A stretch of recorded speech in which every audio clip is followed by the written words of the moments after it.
poder hacer ahora. Este webinar va a ser grabado, bueno, pues para la biblioteca interna de ANAID. Simplemente y a modo de introducción, pues deciros, como ya sabéis, bueno, pues que a día de hoy las actividades de las organizaciones están englobadas en un mundo en donde, bueno, pues la hiperconectividad es lo habitual, ¿no? Y bueno, pues en este sentido, pues que la digitalización de las tareas pues sea algo totalmente necesario y cotidiano.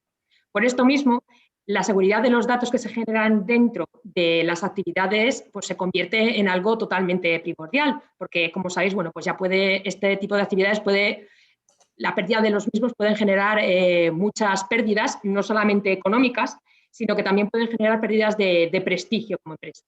Bueno, de hecho, todos recordaremos algunos casos, como por ejemplo el de Wikileaks hace unos años, en 2015, en donde bueno, pues se filtraron más de 250.000 telegramas de diferentes departamentos de Estados Unidos, con todo lo que todo eso ocasionó. También, por ejemplo, las elecciones de Estados Unidos de diciembre de 2015, donde, bueno, no sé si recordaréis o no, que se filtraron la información de más de 200 millones de votantes y estuvieron de acceso totalmente libre en la web durante un tiempo bastante prolongado. O, por ejemplo, uno de los ataques más sonados de los últimos tiempos, que fue, supongo que lo recordaréis todos, el virus llamado ransomware, el WannaCry de 2017. Bueno, este virus lo que hizo fue, bueno, un ataque masivo totalmente por parte de este virus, que lo que hizo fue secuestrar los datos de numerosas organizaciones y pedir un rescate por esa información robada, ¿no? Pues para que lo sepáis, si no sabéis el dato, llegó a generar pues más de 200 millones de euros en pérdidas a empresas de todo el mundo. Por lo tanto, bueno, pues queda claro que uno de los activos de valor que buscan precisamente los hackers pues son precisamente estos datos que nosotros generamos en las empresas. Para ello, pues investigan nuestras vulnerabilidades que puede haber en nuestros sistemas y, bueno, pues cuando los encuentran, pues penetran directamente en ellos, accediendo a toda la información sensible de la empresa y, en este sentido, bueno, pues quedamos expuestos, desafortunadamente, a acciones que pueden llegar a ser fraudulentas y criminales. En este sentido, bueno, pues una de las últimas técnicas que se han inventado los hackers pues es este pentesting, que viene precisamente de las palabras penetrar y testing. Y bueno, pues en teoría es una práctica, por desgracia, ilegal, legal, porque, bueno, pues cuentan, por desgracia, con el consentimiento de los equipos. Así es que, bueno, pues esta técnica es una técnica de riesgo de ciberseguridad que hemos creído interesante que tendríais que conocer y, bueno, pues precisamente por esto hemos lanzado este webinar. Antes de dar paso al ponente de hoy, pues bueno, voy a daros algunas explicaciones sobre el desarrollo del webinar, ¿vale? Así es que, nada, simplemente comentaros que seguramente os aparecerá una pantalla parecida a esta. Os lo había dicho en un email anteriormente, pero os lo vuelvo a recordar. Y es, bueno, si hacéis clic en este botón de participantes, le dais al botón de más y os va a aparecer el botoncito de renombrar. Por favor, poneros ahí, si no lo habéis hecho ya, vuestro nombre y empresa. Igualmente recordaros, aunque veo que todos lo habéis hecho, lo cual lo agradezco, el silenciar el micrófono y apagar las cámaras durante el desarrollo del mismo. Tenéis que probar que esto es así y os aparecerán estos iconos tal y como os explico aquí, ¿vale? Las preguntas se van a hacer al finalizar el webinar, si os parece bien, a voz alzada. Así que, bueno, pues para esto pues tenéis que pedir la palabra. Para esto hacéis clic igualmente, en el caso de que no os aparezca esta ventana, hacéis clic en participantes, en los tres puntitos y en el botón de levantar la mano. Yo, pues cuando os vea, os iré dando paso y de esta manera, bueno, pues podréis activaros así el micrófono y la cámara si lo deseáis, pues básicamente por llevar un orden. De todas maneras, si os parece bien, por si acaso os lo recuerdo en el chat, pues aclarándoos esto mismo para que lo tengáis en cuenta. Y bueno, y por último comentaros que si tenéis cualquier problema, pues podéis escribirlo en el chat, me va a llegar directamente a mí y yo pues trataré de resolverlo lo antes posible. Bueno, ahora ya sí que sí, presento a nuestro ponente de hoy. Él es Diego Echeverri y es el director tecnológico de Integra.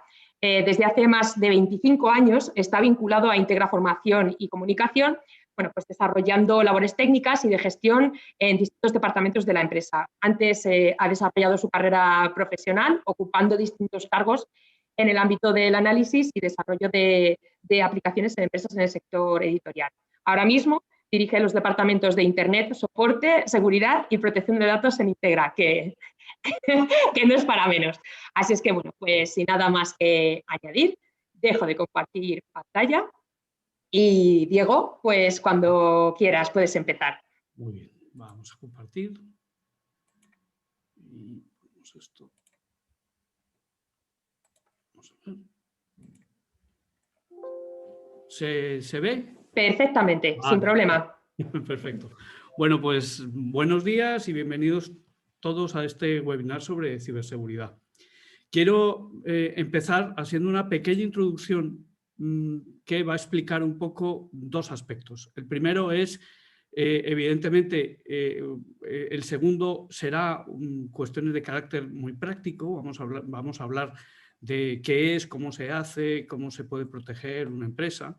Pero el primero, en este primero quiero hablar por lo menos de algunas cuestiones de carácter jurídico que son los que dan también sustento a esa obligación, ¿no? Para abordar este tema desde el punto de vista jurídico hay que hablar necesariamente de la RGPD. Evidentemente, la RGPD solo afecta a los datos de carácter personal, pero toda la técnica y todas las prácticas recomendadas en la RGPD finalmente son totalmente aplicables para proteger cualquier tipo de dato. Hay que tener en cuenta que la RGPD habla de dos principios rectores muy importantes, que es el principio de responsabilidad proactiva, que obliga al responsable del tratamiento a mantener una actitud consciente, diligente y proactiva. Y, por lo tanto, debe asegurar que en todo momento se cumple con la normativa y que se está en un proceso continuo de revisión de los procesos y procedimientos obligatorios y exigibles de cara a los tratamientos de carácter personal. El otro principio fundamental de la RGPD y en el que de alguna manera se sustenta esta obligación es el enfoque de riesgo, que nos dice que las medidas de seguridad aplicadas para proteger los datos deben tener en cuenta la naturaleza, el ámbito, el contexto, los fines del tratamiento, así como el riesgo que el tratamiento supone de cara a los derechos y libertades de los afectados. Con lo cual, por una parte, tenemos claro que existe una normativa que obliga a que las empresas revisen la seguridad de los datos, vuelvo a insistir, datos de carácter personal, y que la otra pata, evidentemente, es entender cómo el tema de la ciberseguridad no solamente afecta a los datos de carácter personal, sino a los datos, digamos, más operativos de cualquier empresa. Este sería el segundo enfoque, ¿no? Lo que pretendo es desvelar qué es la ciberseguridad y cuáles son los retos a los que nos enfrentamos todos aquellos que tenemos la obligación de proteger los datos, los sistemas y las infraestructuras, que son el corazón de cualquier actividad humana hoy en día. Entendíamos que el mejor acercamiento era analizar los tres aspectos fundamentales de esta nueva ciencia, de la ciberseguridad. La prevención, que es lo que hay que hacer para proteger las infraestructuras, esto es desde el punto de vista pasivo. Vamos a ver qué cosas son las que hay que hacer en nuestras redes para que estemos protegidos. La detección, esto significa qué herramientas necesito tener para monitorizar mi red y poder entender que cualquier anomalía puede darnos una pista de que estamos siendo atacados. Y, por último, la reacción y búsqueda proactiva de vulnerabilidades, que sería ese último paso, que sería el pentesting. Ya no es solamente basarme en las medidas pasivas que he puesto de protección de mi red, no solamente las activas de monitorización, sino que yo de manera proactiva voy a buscar las vulnerabilidades que puede presentar mi sistema. ¿Cómo? Mediante esa técnica que se llama pentesting. La ciberseguridad es una ciencia que se ha desarrollado casi en paralelo, y aquí ya voy a ir avanzando, casi en paralelo a la aparición de los ordenadores y el uso de las redes de comunicaciones. Pero su importancia y explosión se ha puesto de manifiesto con la generalización de la informática personal y el uso de la tecnología en todos los ámbitos profesionales. Esto significa que estamos ahora mismo en una revolución digital. O sea, si vemos más o menos los 2 últimos decenios del siglo pasado y lo que llevamos ahora, estamos en una revolución digital. ¿Qué significa? Primero, que hay un acceso creciente y universal a la información a través de las redes. O sea, es absolutamente impensable ahora mismo trabajar como se trabajaba en la informática de los años 70, 80, en donde la empresa tenía una red de área local y ese mundo que estaba totalmente desconectado, pues era útil para el desarrollo del negocio. Ahora es totalmente impensable tener redes que estén desconectadas de Internet. Esta revolución digital ha supuesto que ha crecido de manera exponencial el almacenamiento de datos en la nube. De tal manera que se estima que para 2021 habrá 3,3 zettabytes, que no es nada menos que 10 a la 9 terabytes de datos. La otra consecuencia de esta revolución digital es que cualquier incidencia que impida el acceso a los datos ocasionará graves pérdidas en los servicios públicos y en el funcionamiento de entidades y empresas. O sea, estamos tan interconectados que es posible paralizar la economía de un país con un ataque informático. Ya lo hemos visto en los Estados Unidos, que creo que paralizaron un oleoducto, y evidentemente ha habido muchísimos ataques a centrales térmicas, a centrales eléctricas que han impedido o que han producido algún tipo de apagón de manera generalizada en algunos países. De tal manera que esta revolución digital nos lleva a una dependencia de Internet, incluso en operaciones tan simples como pagos, emisión de facturas, transferencias, saldos bancarios, etc. Por lo tanto, debemos ser conscientes de que la ciberdelincuencia existe desde el mismo momento en que existe la posibilidad de aprovecharse de alguna vulnerabilidad para sacar un provecho.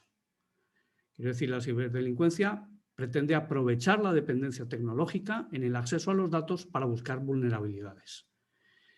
Explotar estas vulnerabilidades generan, por una parte, pérdidas enormes de dinero, ya lo ha comentado antes Amanda, con estas cosas que se llaman el ransomware, que no es otra cosa que un malware que chantajea económicamente a la empresa para devolverle los datos que son suyos. Paralización de la actividad económica, simplemente aún en el caso de que no tuviésemos copias de seguridad y pudiésemos restaurar el sistema al momento anterior, pues evidentemente esas horas que necesitará cualquier empresa para reinstalar otra vez sus sistemas, pues va a suponer una paralización importante y pérdidas importantes de dinero. Y por último, evidentemente lo ha comentado también Amanda, el tema de la imagen, ¿no?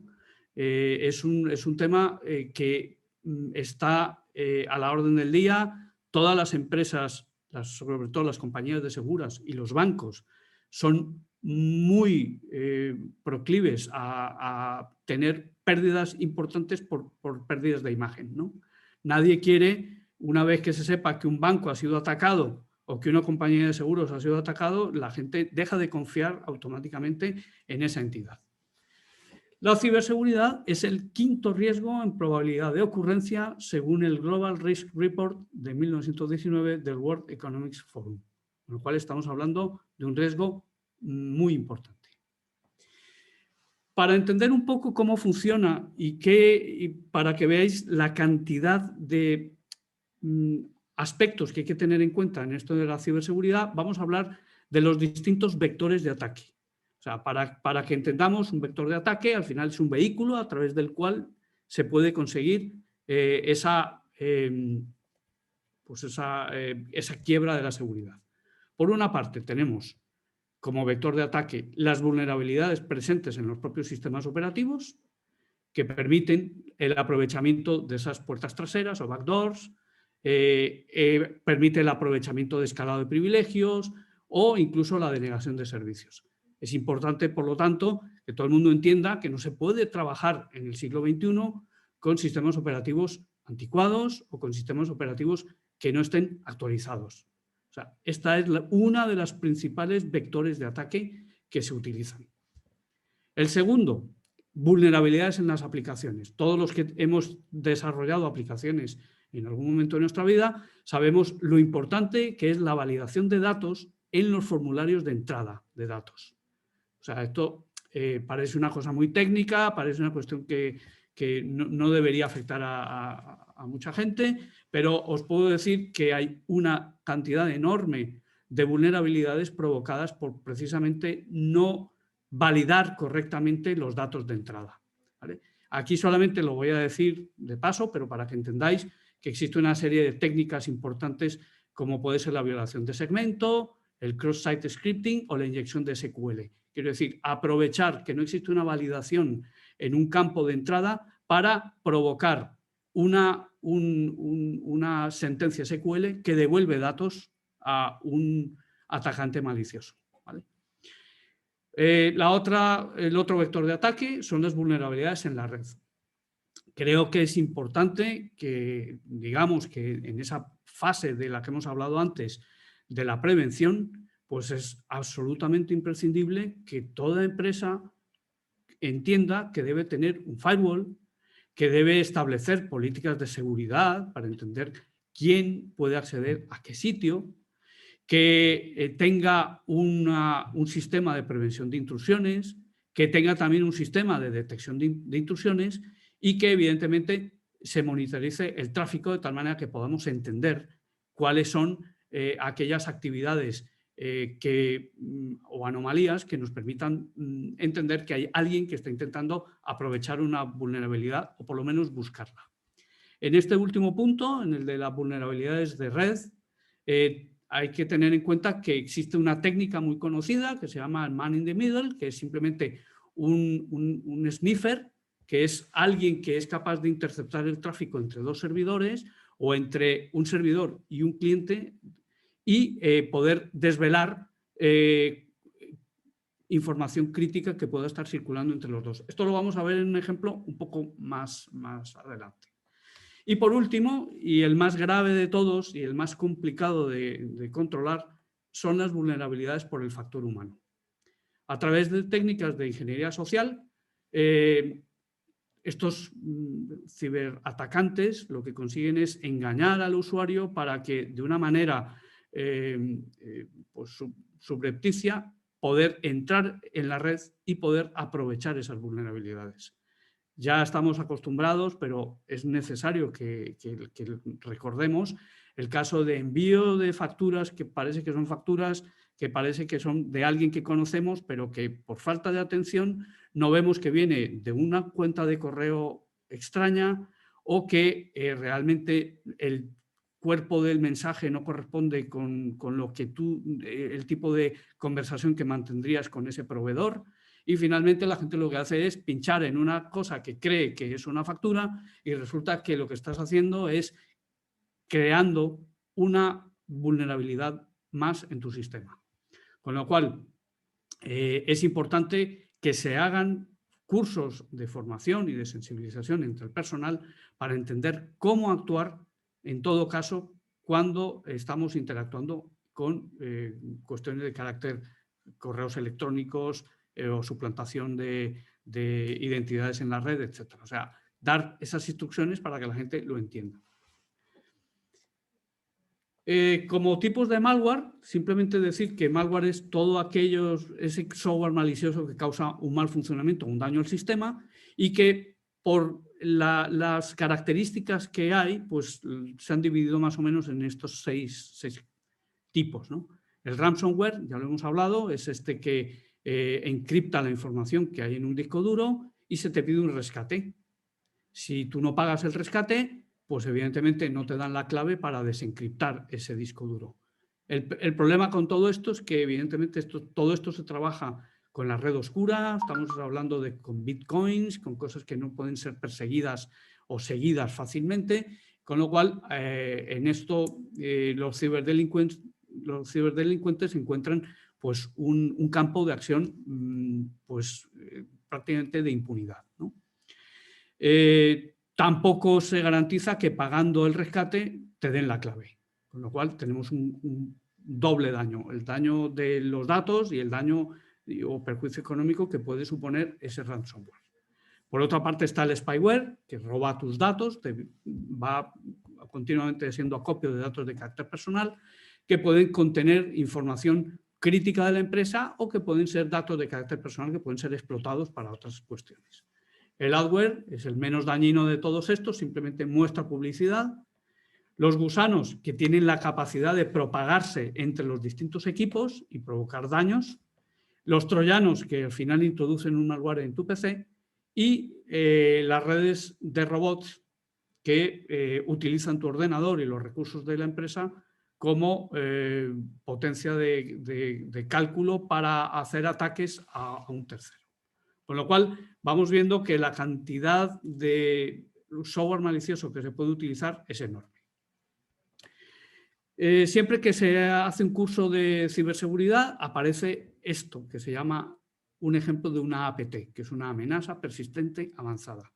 Este es un buen ejemplo para entender que nadie está exento de poder ser víctima de un ataque. Por supuesto que los usuarios, digamos, domésticos, por decirlo de alguna manera, son más vulnerables. También es verdad que tienen menos cosas que proteger, pero incluso las empresas que tienen grandes cantidades de dinero y que son capaces de tener sistemas muy avanzados de seguridad, están sometidas a esta posibilidad. Este es un caso, Stuxnet, fue un caso que ocurrió en 2010 en Irán, en una planta de enriquecimiento de uranio. Ya no se sabe quién ha sido el causante de este ataque, que los servicios secretos israelíes estaban detrás. Es muy lógico con el avispero que hay allí en Oriente Medio. Lo que pretendían, evidentemente, era paralizar la planta de enriquecimiento de uranio para impedir que Irán pudiera desarrollar esas armas tan peligrosas que todos conocemos. Este ejemplo, esta amenaza persistente avanzada, tiene varias características. Primero, está dirigido. No se trata un poco como lo que le pasa a la gente normal, que le mandan una factura y no sabes ni de quién, y realmente eso se hace a millones de personas y hay algunos que caen y otros que no. Realmente eso es un atacante oportunista. En este caso no se trata de un atacante oportunista, es alguien que tiene un interés concreto en tu empresa. Entonces, en este caso es un ataque dirigido, es un ataque silencioso porque empezó con un USB que se encontró uno de los empleados en el parking de la empresa y esta persona, pues bueno, digo, uy, pues me acabo de encontrar una unidad de almacenamiento, la voy a utilizar. La metió en su ordenador para formatearla y en el momento en que metió ese USB, pues pasó inmediatamente el virus al sistema. Este sistema estuvo durante mucho tiempo silencioso, no se manifestó de ninguna manera. De tal manera que hubo suficiente tiempo para entender cómo funcionaba la planta y qué tipo de sistemas se podían atacar. Bueno, pues finalmente atacaron a un sistema que se llama SCADA, que vosotros que sois industriales del plástico, seguramente algunos de vosotros los conoceréis, que son sistemas que son prácticamente controladores de otras máquinas. Son sensores, son máquinas que tienen unos sensores o que están vigilando una serie de parámetros y que suministra información suficiente para que una máquina haga el trabajo que tiene que hacer. En este caso, estábamos hablando de las máquinas centrifugadoras de ese plutonio o de ese uranio enriquecido. Pues lo que empezaron a producir fue que de repente una de estas máquinas atacadas, SCADA, producía unas velocidades mayores o menores de la velocidad de centrifugado que se necesitaba. Durante 30 o 40 minutos y luego paraba. Esto, claro, causó ya un problema grave porque tuvieron que venir técnicos, paralizaron porque creían que era un problema del propio centrifugador, los daños empezaban a darse de una manera aleatoria entre los distintos centrifugadores, con lo cual al final consiguieron paralizar la planta, porque no sabían qué tipo de problemas, si era un problema de la maquinaria o si era un problema de otro tipo. Esto simplemente es para ilustrar que tenemos todos, de alguna manera, un riesgo inminente de que tengamos o suframos un ataque. Lo que no sabemos es cuándo, pero que va a ocurrir casi con toda seguridad. Para dar una imagen un poco amplia de qué es lo que hay que hacer para entender qué cantidad de cosas tenemos que proteger en una empresa, pues voy a poner aquí una lista, no voy a, porque esto lo vamos a ver un poco más adelante, vamos a hablar simplemente de que hay herramientas de análisis forense, que hay herramientas de análisis de recursos, que hay herramientas de ciberdefensa, que hay herramientas de análisis de malware, que hay herramientas para el análisis de vulnerabilidades, que hay herramientas de explotación de vulnerabilidades y que es tan sencillo producir un ataque que cualquier persona que tenga un poquito de habilidad puede descargarse cualquiera de las herramientas que existen disponibles en Internet, bajarse una suite en Linux como puede ser Kali Linux o como puede ser Parrot OS y a partir de ese momento empezar a hacer esas verificaciones en tu sistema de red que te permita descubrir qué tipo de vulnerabilidades hay. Está esta ciencia tan avanzada que existen bases de datos que nos dicen qué tipo de vulnerabilidades hay. Esas herramientas las detectan y nos da toda una información sobre en qué consiste esta vulnerabilidad. Las dos grandes bases de datos son la corporación Mitre, CVE, y la otra que se llama la National Vulnerability Database de NVD o CVSS. Cuando se descubre una vulnerabilidad con estas herramientas, que ahora vamos a ver unos cuantos ejemplos, es tan simple como meterse en la base de datos para que te dé toda la información de lo que necesitas conocer para poder atacar un sistema. Esta es un ejemplo y son ejemplos reales de vulnerabilidades. Esta CVE 2021-3311 es posible reactivar una ID de sesión anterior, ya no activa, violándose el comportamiento de autenticación de una autorización. ¿Vale? Esto está catalogada como crítica. Los vectores están aquí. Esto es de AVN, que están un poco más abajo. O sea, se ataca a través de la red. O sea, de cualquiera que tenga acceso a la red de área local puede desplegarlo. Tiene una complejidad baja porque está totalmente automatizado ya el tipo de ataque. No se necesitan privilegios de administrador para poderlo ejecutar. La interacción con el usuario es ninguna porque ya está automatizado y, como podéis ver, ataca básicamente a la confidencialidad, a la integridad y a la disponibilidad de los datos. Con lo cual estamos hablando de que todos estos sistemas que nos permiten averiguar las vulnerabilidades tienen también pues estas herramientas que nos permiten saber qué hacer. Por lo tanto, ¿qué es lo que se propone cuando se hace un pentesting? Que es la búsqueda ya real de esas vulnerabilidades. Bueno, pues es un ataque informático que tiene la intención de encontrar esas debilidades de seguridad y todo lo que podría tener acceso a ello, su funcionalidad y datos. Las fases fundamentales, ¿cuáles son? Primero, la recolección de información. Ahora vamos a ver la cantidad de herramientas que hay para recolectar la información dependiendo de lo que quieras conocer. La fase de búsqueda de vulnerabilidades, la fase de explotación de vulnerabilidades, una fase de post-explotación que es la corrección de todas estas vulnerabilidades encontradas y una fase de informe. Todas estas fases conforman lo que se denomina el pentesting. Entonces, viendo un poco y recogiendo un poco lo que hemos hablado, vamos a hablar de qué cosas puedo yo hacer para entender el entorno en el que me estoy moviendo, una red. Lo primero, existen herramientas que me permiten identificar equipos en la red. Segundo, existen herramientas que me permiten saber en una web qué CMS se utiliza. Este CMS son, digamos, los sistemas de gestión de esa información, ¿vale? Por ejemplo, el WordPress, para que lo entendáis. Pues si yo puedo saber que una página web o que una aplicación está montada en WordPress, yo ya puedo conocer bastantes cosas sobre las posibles vulnerabilidades que pueda tener esa web.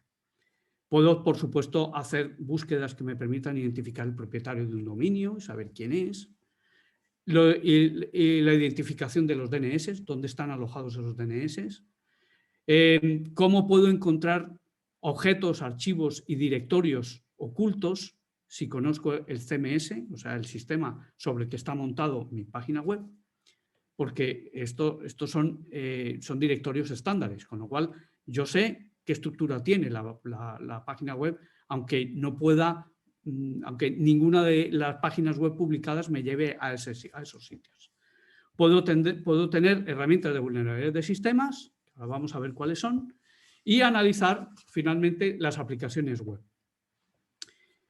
También, por supuesto, existen herramientas que nos permiten detectar las vulnerabilidades en las bases de datos.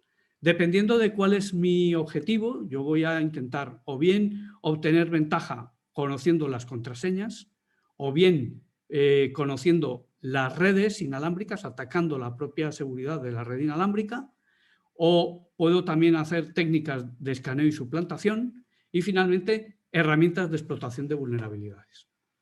Para hacer un pequeño resumen de lo que vamos a ver a continuación, vamos a ver unos ejemplos de herramientas de análisis forense, o sea, cómo poder encontrar información en archivos, en un documento, y vamos a ver que aparte del contenido del documento, es posible encontrar más información si somos capaces de leer esa metainformación. Vamos a ver algún ejemplo de alguna herramienta de análisis de recursos que nos permiten ver el comportamiento y uso de recursos, red, memoria, procesador. Vamos a ver algunas herramientas para la ciberdefensa. Esto son sobre todo reglas de tráfico de red, detección de comportamientos sospechosos y herramientas para análisis de malware. Y finalmente, un par de esas suites para la comprobación de vulnerabilidades y su explotación. OpenBash, que es de código abierto, Burp Suite, Man in the Middle, Legion y finalmente una herramienta que nos permite explotar esas vulnerabilidades con Metasploit. Este es un ejemplo para que veáis cómo se pueden utilizar estas herramientas. Insisto, estas están disponibles en cualquiera de esas suites que os he dicho, tanto en Kali Linux como en Parrot OS. Y este es un buen ejemplo de alguien que me manda un documento que se llama, ahí lo veis, 22 Curriculum Vitae, académico azul 97-2003.doc. Pues esta información, aparte del contenido que ya contiene el propio documento, pues nos da bastante información, este EXIF tool, bastante información sobre otras cosas que podemos entender o ver de un documento. Por ejemplo, sabemos que se ha hecho con Word. Dice, bueno, ya me lo podría suponer, pero podría haberse hecho con cualquier otra aplicación. Aquí me dice que se ha hecho con Microsoft Word. Segundo, que se ha hecho con la versión 8.0 de Word, que tiene una imagen, que tiene una tabla y que tiene caracteres especiales. Que además se ha hecho en un Macintosh. Que además el autor se llama Carlito y que, perdón, la última persona que lo modificó se llama María Isabel Mozo. Esto ya nos puede dar bastante información, o podría darnos alguna información para aprovechar alguna vulnerabilidad. Evidentemente, esto es un ejemplo muy simple, pero que sepáis que incluso las fotos que se toman en los teléfonos, dentro de esa información que se llama metadatos, se guarda en muchos casos, cuando se hace esa foto de un teléfono móvil, la ubicación exacta, porque guarda también los datos del GPS. Con lo cual, estamos dando más información de la que creemos que damos cuando publicamos información, cuando tenemos, en fin, compartimos información con un tercero, etc. Otra de las herramientas que simplemente, pues, para irlas enumerando, es Scalpel. Esta herramienta Scalpel nos permite la recuperación de ficheros borrados. O sea, cuando alguien dice, bueno, yo ya estoy tranquilo porque he borrado ese documento, lo he borrado del pendrive o lo he borrado del disco duro y ya nadie va a poder acceder a él, pues que sepáis que hay herramientas que permiten buscar en un disco duro pues estos ficheros borrados. Tener en cuenta que, sobre todo en los discos duros mecánicos, que son de acceso mucho más lento, o lo que se hace cuando alguien borra un disco duro no es borrar físicamente la información, sino marcarla en la tabla de contenidos como que ese espacio está disponible. Pero el fichero sigue estando y el contenido también, ¿vale? O sea que este tipo de cosas, este tipo de herramientas permiten la recuperación de información en caso de borrado, incluso en caso de formateo, ¿vale? O sea que aquello de lo que, como anécdota, pues aquello que ha ocurrido, o se dice que ha ocurrido en la sede del PP, que aparte de que el informático formateó 17 veces los discos duros, finalmente cogió un martillo y le dio, pues porque sabía lo que estaba haciendo.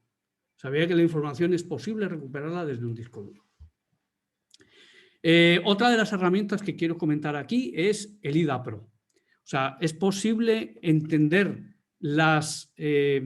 el comportamiento de un ejecutable a través de técnicas de compilación, ¿vale? Estas herramientas nos van a permitir luego también, es en la que están basadas muchos antivirus para poder catalogar el malware.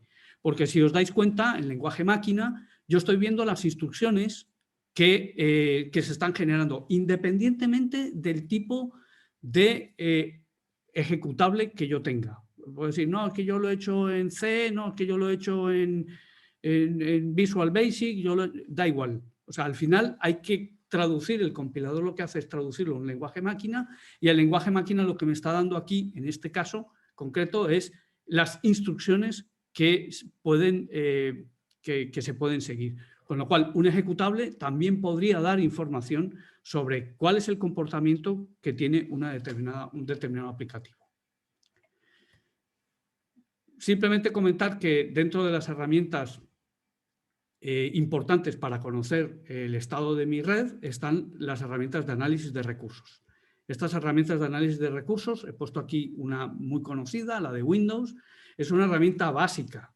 Cualquier persona que es un administrador de red que está acostumbrado a utilizar este tipo de herramientas debe monitorizar de manera permanente y de manera periódica cuál es el tipo de servicios y el tipo de recursos que está consumiendo un determinado servidor.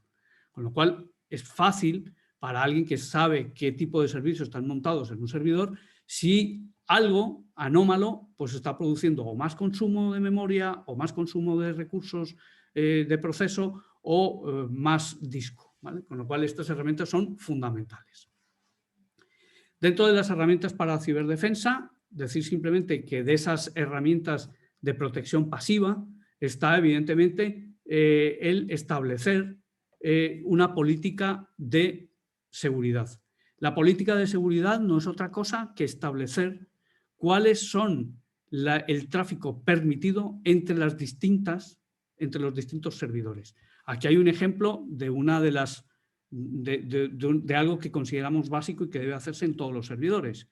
Lo primero que yo tengo que hacer en el propio servidor local de ese equipo es eliminar todo el tráfico de entrada, todo el tráfico de salida y todo el tráfico reenviado. Y luego, a partir de ahí, yo establezco de manera activa cuáles son el tráfico de entrada y de salida específicos que quiero para cada máquina. Quiero decir, si yo no tengo una página web publicada en un servidor, yo no tengo por qué tener un tráfico en el puerto 80 de ese servidor.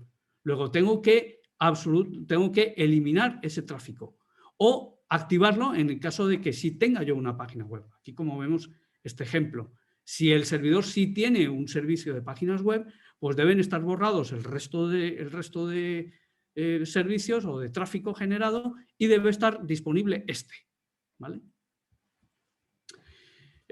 También con el tema de Snort, lo que estamos proponiendo es que una vez que se han establecido el tráfico lícito entre dos máquinas, el siguiente paso es entender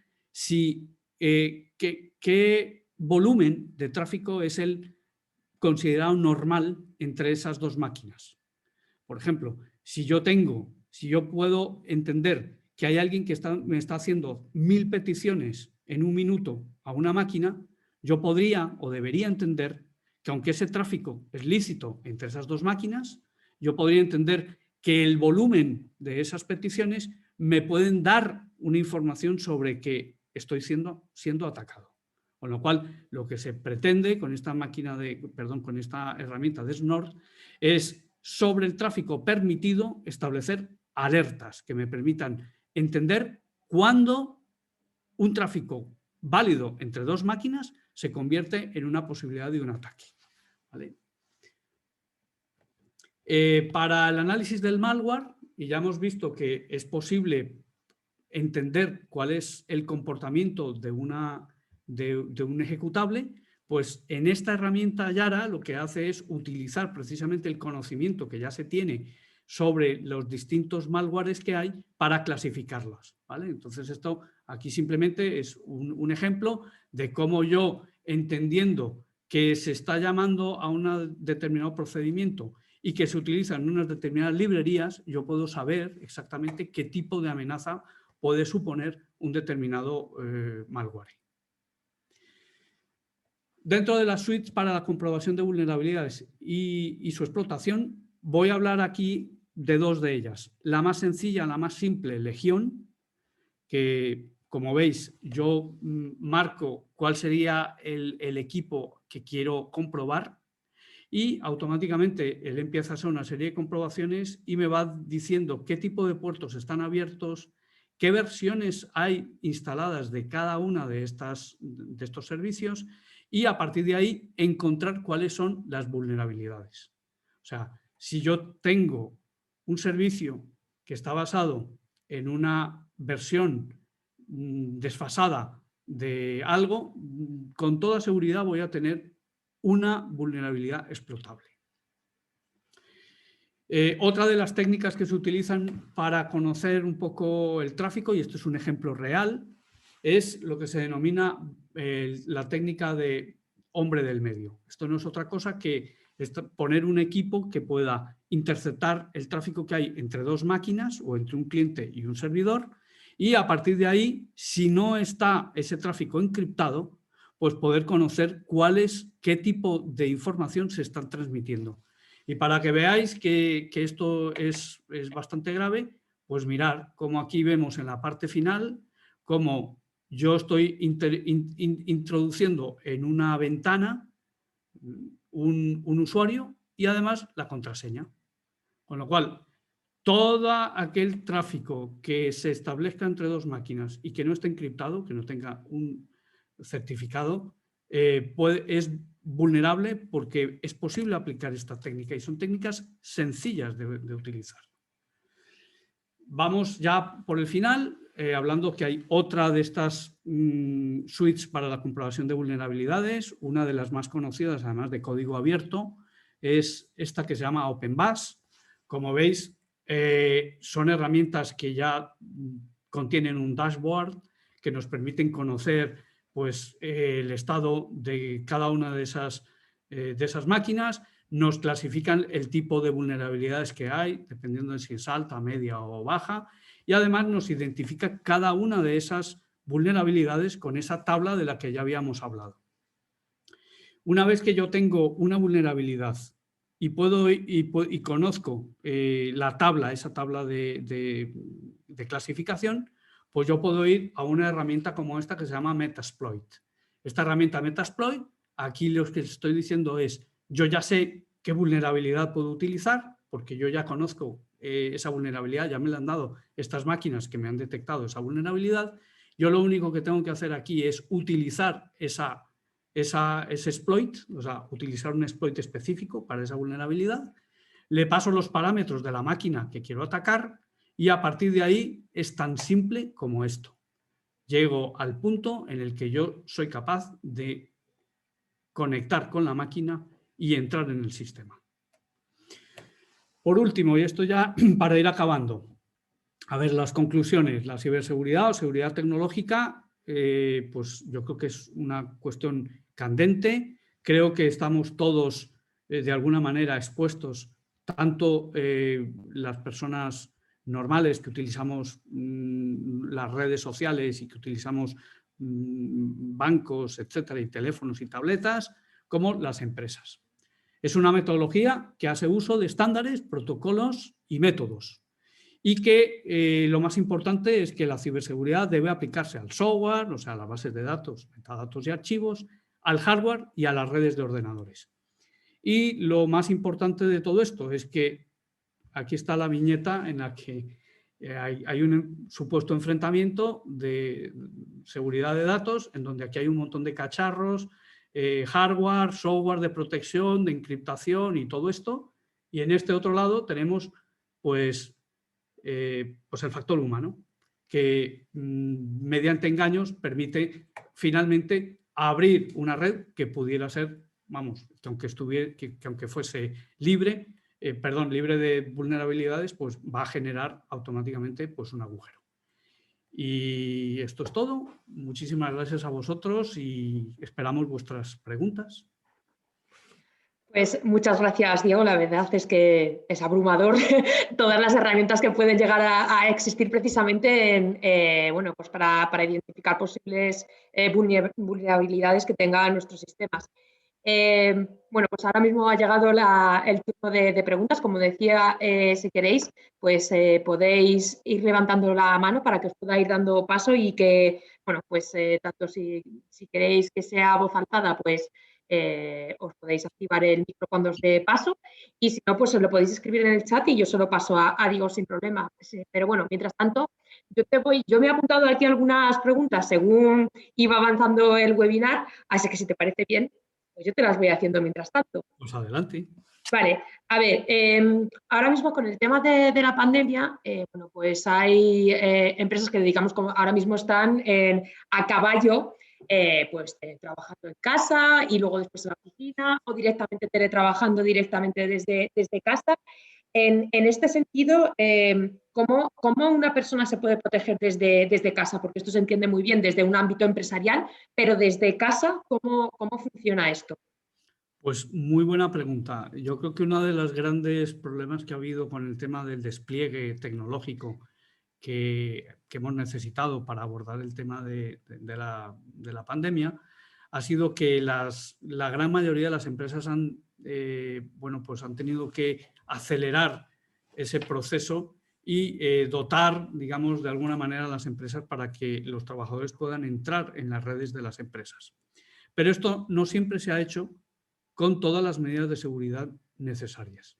Realmente quien debe establecer las políticas de seguridad de los empleados que van a entrar vía remota a los recursos de la empresa es el informático de la empresa, porque hay una serie de mecanismos que le permiten pues, establecer redes privadas virtuales o VPNs, establecer esos canales seguros para que no sea posible ver la información que hay circulando entre esa máquina y el servidor que está en la oficina. Y, por supuesto, lo más importante es tener un sistema operativo actualizado, con todas las herramientas actualizadas. Cuando hablamos no solamente del sistema operativo, hablamos también de esa suite de Office que todo el mundo tiene y que tiene que estar actualizada. Por supuesto, todo el software que se utiliza o que se puede utilizar o que debería estar utilizándose en las empresas debe estar actualizado para evitar que se puedan aprovechar las distintas vulnerabilidades de versiones anteriores. Con lo cual, los consejos son muy simples. Uno, tener un buen antivirus actualizado. Segundo, tener el sistema operativo actualizado y al día. Y tercero, utilizar solamente software legal. Esto es software del que se tenga licencia y que se pueda actualizar. ¿Vale? O sea que yo creo que con eso más o menos contestamos a esa pregunta. Vale, tengo otra pregunta más. En fin, yo me las voy apuntando y ya está. Nada, la siguiente pregunta era, bueno, otro de los cambios que hemos también hecho en Anaipi, que seguimos trabajando en ello, es, bueno, pues el tema de las páginas web, ¿no? Entonces, de hecho, bueno, siempre estamos muy encima en este sentido, pues procurando que siempre esté a la última y de la manera más segura posible. Pero mi pregunta es, que supongo que también se preguntará mucha gente, ¿cómo hacemos para asegurar esos requisitos de la privacidad de nuestra web? ¿Cómo se hace? Pues eso, muy buena pregunta también. A ver, ya hemos visto que todo el tráfico que pueda circular entre un cliente y un servidor de páginas web, si ese tráfico no está encriptado, es un tráfico que puede ser visto por un sniffer, por esa herramienta que habíamos hablado antes del Burp Suite y que os he mostrado un ejemplo. O sea, lo que tenemos que tener en cuenta es que siempre que accedamos a una página o a una aplicación que nos pidan datos de carácter personal, esos datos solamente deberían pedirse si pueden ser protegidos. Esto es, arriba en la URL debe figurar un candadito cerrado. Eso significa que existe un certificado de seguridad y que ese certificado se establece entre el cliente y el servidor y que permite la encriptación de todo el tráfico que está circulando entre el equipo del cliente y el servidor. Con lo cual, lo más importante siempre para confiar o para saber si una página es segura es mirar el candadito que debe figurar arriba en tu URL. Al lado del URL, al lado del HTTP, en lugar de figurar HTTP, debería figurar HTTPS, que significa que es el protocolo seguro de páginas web. Vale, perfecto. Y bueno, te voy a hacer la última pregunta y bueno, digamos como que últimamente sí que es cierto que bueno, los archivos que se tienen normalmente y que son de información sensible de las empresas pueden estar en local, que es como han estado toda la vida, es decir, dentro de mi oficina tengo un servidor en donde se guardan estos archivos. Todos estos servidores pues tienen su protección adecuada y bueno, pues todos los mecanismos de defensa que tengamos ante diferentes ataques. Pero sí que es cierto que a día de hoy, bueno, pues las empresas no solamente están trabajando en local, sino que algunas de ellas ya están migrando todos esos datos a la nube, ¿no? Es decir, que tengo todos mis datos no en local, sino en la nube y puedo pues, acceder a ellos desde cualquier punto sin necesidad de utilizar una VPN. Mi pregunta en este sentido es, bueno, al final en local todos sabemos lo que tenemos, pero teniendo mis archivos en la nube, mis archivos que son de información sensible, estoy más expuesta precisamente a este tipo de vulnerabilidades simplemente por el hecho de estar en la nube. Y si es así, ¿qué metodologías puede haber o cómo puedo hacer para bueno, pues evitar que puedan acceder a esta información? Pues también muy buena pregunta, Amanda, porque, a ver, yo creo que este es el caballo de Troya de toda la estrategia que las empresas utilizan para la distribución de la información. O sea, pensar ahora mismo en utilizar solamente redes locales, pues, bueno, es una estrategia muy compleja porque hace que el sistema sea demasiado rígido.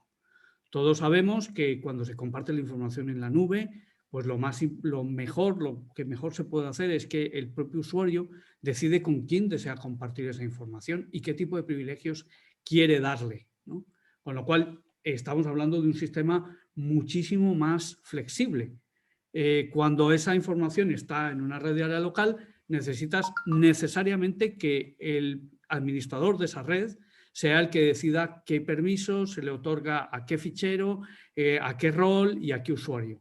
¿Vale? Eso es muy complicado cuando se quiere tener, digamos, una cierta versatilidad a la hora de configurar distintos tipos de compartición de información. Entonces, yo creo que lo importante aquí es que los riesgos, yo creo que se disminuyen cuando se publica esta información en la nube. Hay que tener en cuenta que estas grandes nubes tipo Google o tipo OneDrive de Microsoft son nubes muy seguras.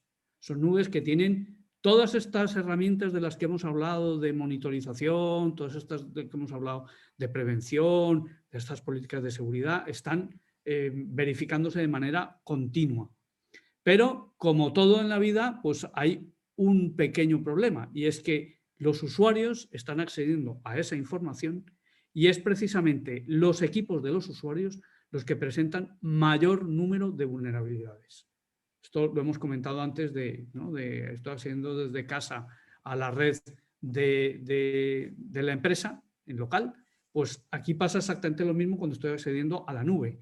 O sea, si yo tengo mi casa y la tengo metida en una caja fuerte, está genial, pero si yo tengo la clave de la caja fuerte pegada en la puerta de la caja, pues ¿qué quieres que te diga? La seguridad es muy relativa.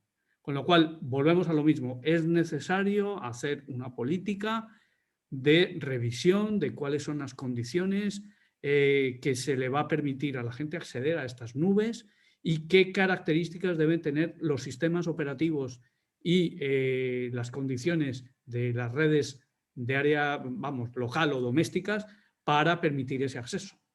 O sea, para intentar evitar pues, que al final la parte más vulnerable, que suele ser el equipo del cliente, sea la puerta que nos permita acceder finalmente a los datos de la empresa. Vale, entendido. Pues muchas gracias. No sé si alguien más tiene alguna pregunta, pues si queréis la podéis plantear ahora. Aunque veo que no, parece ser que está todo claro.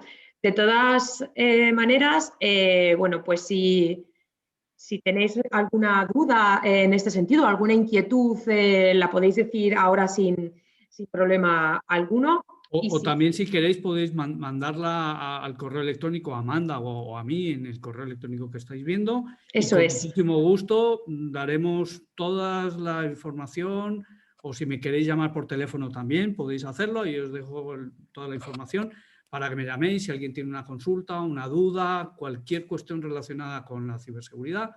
Estaremos encantados de atenderos.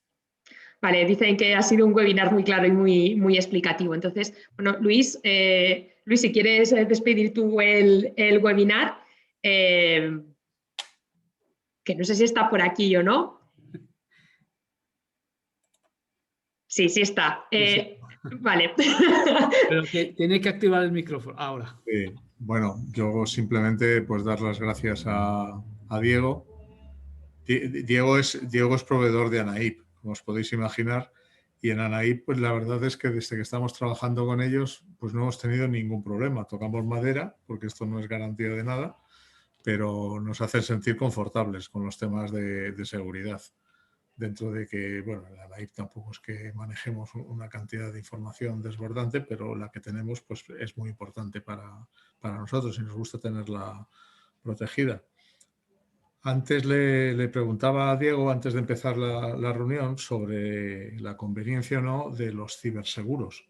Sabéis que existen ahora y se están poniendo muy de actualidad contratar una póliza de seguros que te cubre todo esto de que hemos estado hablando y las posibles consecuencias y los posibles pagos, etcétera, etcétera.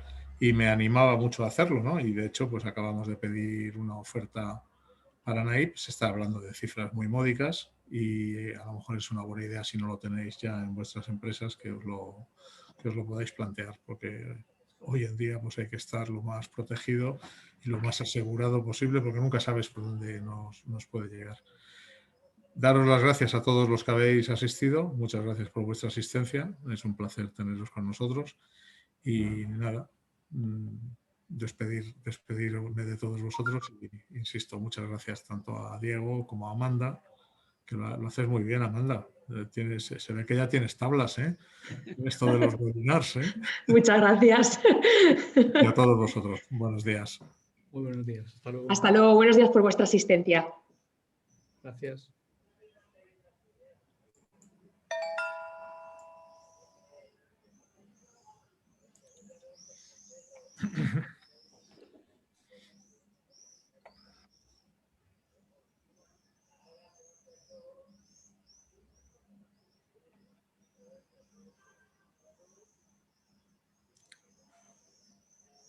Diego, te invitaríamos a desayunar, pero... Pues si quieres me voy a desayunar. ¿No has desayunado? Me acerco y desayunamos. Esto es, pues si te acercas, estamos ahí abajo, en la terracita esta. Venga, me acerco. Venga. Venga, hasta luego. Ahora. Adiós.